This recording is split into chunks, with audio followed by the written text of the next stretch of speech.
Meeting అనంతరం అయితే ఇటు కేసీఆర్ కూడా తిరిగి ఫామ్ హౌస్ దారి పట్టారు. ఫామ్ హౌస్ కూడా వెళ్ళినటువంటి పరిస్థితి కనిపిస్తోంది. అటు లోపల ఉన్నటువంటి మిగతా కార్యకర్తలు కానీ ఇటు మాజీ ఎమ్మెల్యేలు అలాగే మాజీ మినిస్టర్లు కూడా తిరిగి వాళ్ళ ఇళ్ళకైతే ప్రయాణమైనటువంటి పరిస్థితి కనిపిస్తూ ఉంది. సో తెలుసుకుందాం అసలు ఈ యొక్క సమావేశం ఆంతర్యం ఏంది, అసలు సమావేశంలో ఎలాంటి చర్చలు వచ్చినాయి అని చెప్పేసి కూడా మాట్లాడే ప్రయత్నం అయితే చేద్దాం. ప్రస్తుతం మనతో పాటు మాజీ డిప్యూటీ సీఎం తాటికొండ రాజయ్య గారు ఉన్నారు. ఆయనతో మాట్లాడే ప్రయత్నం చేద్దాం. సో రాజయ్య గారు నమస్తే. నమస్తే. నమస్తే. ఇప్పుడు ఎలాంటి నిర్దేశం చేశారు గులాబీ బాస్ మీ అందరికీ? ముఖ్యంగా రాజకీయంగా గొప్పగా చర్చ జరగలేదు, కానీ చర్చ మొత్తం కూడా మనము TRS party, BRS party Telangana అస్తిత్వం కోసం పుట్టిన పార్టీ, తెలంగాణ రాష్ట్రాన్ని సాధించి 10 సంవత్సరాలు పాలించి ఈ భారతదేశంలోనే నెంబర్ 1 రాష్ట్రంగా తీర్చిదిద్దిన చరిత్ర మనకుంది. సో మనం చేసిన పనులు ఇప్పటివరకు జరుగుతూ ఉన్నాయి. అయితే ఇంత గొప్ప పార్టీని మనము పునర్నిర్మించుకోవాల్సిన అవసరం ఉంది. ఈ 25వ సంవత్సరం కాబట్టి దీన్ని సిల్వర్ జూబ్లీ సెలబ్రేషన్గా మరి ఏ రకంగా చేసుకోవాలని కార్యకర్తల అభిప్రాయము, నాయకుల అభిప్రాయము, మాజీ మంత్రుల అభిప్రాయము, ఎమ్మెల్యేల అభిప్రాయం, అనేక రకాల అభిప్రాయాలు తీసుకొని దాదాపు 5 గంటలు సేపు ఈ కార్యక్రమం చేసుకొని దిశానిర్దేశించి పంపించడం జరిగింది. దీన్ని 27వ తారీఖు ఏప్రిల్ పెద్ద 10 లక్షల మందితో కార్యక్రమం చేయడం, దానికి ముందు ఏప్రిల్ 10వ తారీఖు అట్లా ఒక 5,000 ప్రతినిధులతోటి ముందు ప్రిపరేటరీ మీటింగ్లకు ఒకటి ఏర్పాటు చేసుకొని గొప్పగా తెలంగాణ అస్తిత్వం కోసము ఉద్యమ సమయం 14 సంవత్సరం ఉద్యమంలో మనం ఏం చేసినాం, అదేవిధంగా ఉద్యమం కంటే ముందు తెలంగాణ పరిస్థితి ఎట్లా ఉండే అంటే 69 ఉద్యమం, 69 నుంచి వెళ్ళి మళ్ళీ 2000 వరకు ఎట్లా ఉండే, 2001 నుంచి వెళ్ళి తెలంగాణ ఉద్యమం తర్వాత ఏ రకంగా మనం పోరాటం చేసినాం, ఏ రకంగా లక్ష్యాన్ని చేరుకోగలిగినాం. సో ఆ రకంగా చేసిన త్యాగాలు, చనిపోయిన అమరవీరులు, వీటందరి గురించి కూడా గొప్పగా చెప్పుకోవాల్సిన అవసరం ఉంటుంది.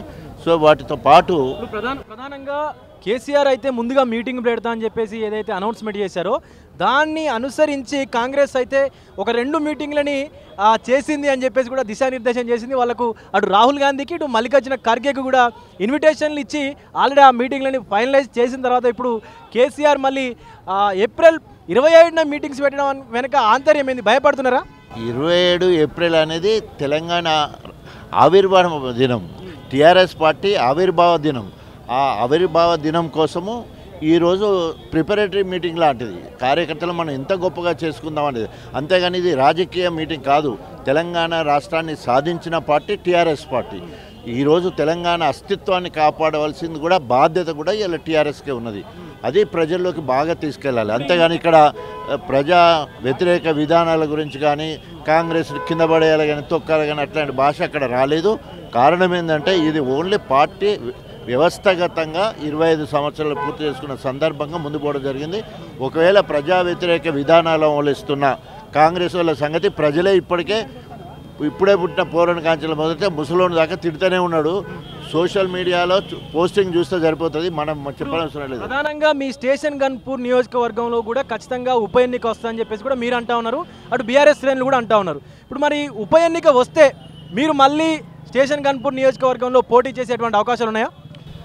అది పార్టీ నిర్ణయిస్తుంది, నెంబర్ 1. రెండవది ఇప్పటికే 4 రాష్ట్రాలలో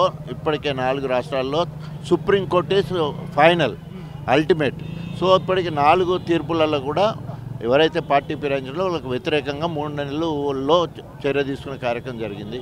మాకు ఎలక్షన్లు రావాలని కాదు, నైతిక విలువలు లేకుండా ఒక పార్టీలో గెలిచి యాంటీ డిఫెక్షన్ లా ఏం చెప్తున్నది, ఒక పార్టీలో గెలిచి బయటికి పోవాలనుకున్నప్పుడు ప్రాథమిక సభ్యత్వానికి రాజీనామా చేయాలి. ఆ పార్టీ ద్వారా సంక్రమించిన పదవి ఎమ్మెల్యే కానీ, ఎమ్మెల్సీ కానీ, ఎంపీ కానీ దానికి రాజీనామా చేసి ప్రజాస్వామ్యంలో ఏ పార్టీకైనా పోవచ్చు. అట్లా కాకుండా ఒక పార్టీ మీద గెలిచి మరి ఇంకో పార్టీలో పోయి చేయడం అనేది అవకాశవాదంగా పోయినట్టు. కాబట్టి ఏమాత్రం నైతిక విలువలున్నా, రాజ్యాంగం మీద నమ్మకం ఉన్నా లేదా ప్రజాస్వామ్యం మీద నమ్మకం ఉన్నా వెంటనే రాజీనామా చేయాలని. త్వరలో లోకల్ బాడీ ఎన్నికలు కూడా రాబోతా ఉన్నాయి. వాటి పట్ల లోకల్ బాడీ ఎన్నికల పట్ల ఎలాంటి ప్రణాళికలు సంసిద్ధం చేసుకున్నారు? బీఆర్ఎస్ ఎట్లా ముందుకు పోతారు? అలాంటిది ఏం లేదు, ప్రజలు సిద్ధంగా ఉన్నారు, కర్రు కాల్చి కాంగ్రెస్ పార్టీకి వాత పెడతారు. ఎస్, ఇది పరిస్థితి. లోకల్ బాడీ ఎన్నికల్లో కూడా ఖచ్చితంగా కాంగ్రెస్కి అయితే వ్యతిరేకంగానే ఓట్లు వేసేందుకు తెలంగాణ ప్రజలు సిద్ధంగా ఉన్నారంటూ కూడా స్టేషన్ గన్పూర్ మాజీ ఎమ్మెల్యే, మాజీ డిప్యూటీ సీఎం తాటికొండ రాజయ్య మాట్లాడుతున్న పరిస్థితి కనిపిస్తూ ఉంది. కెమెరామెన్ అజర్తో విజయ్ తొలివెలుగు, బీఆర్ఎస్ భవన్ నుంచి. ప్రపంచంలో ఏ మూల ఏ క్షణం ఏం జరుగుతుందో వేగంగా తెలుసుకోవడానికి తొలి వెలుగు వాట్సాప్ ఛానల్ని ఫాలో చేయండి.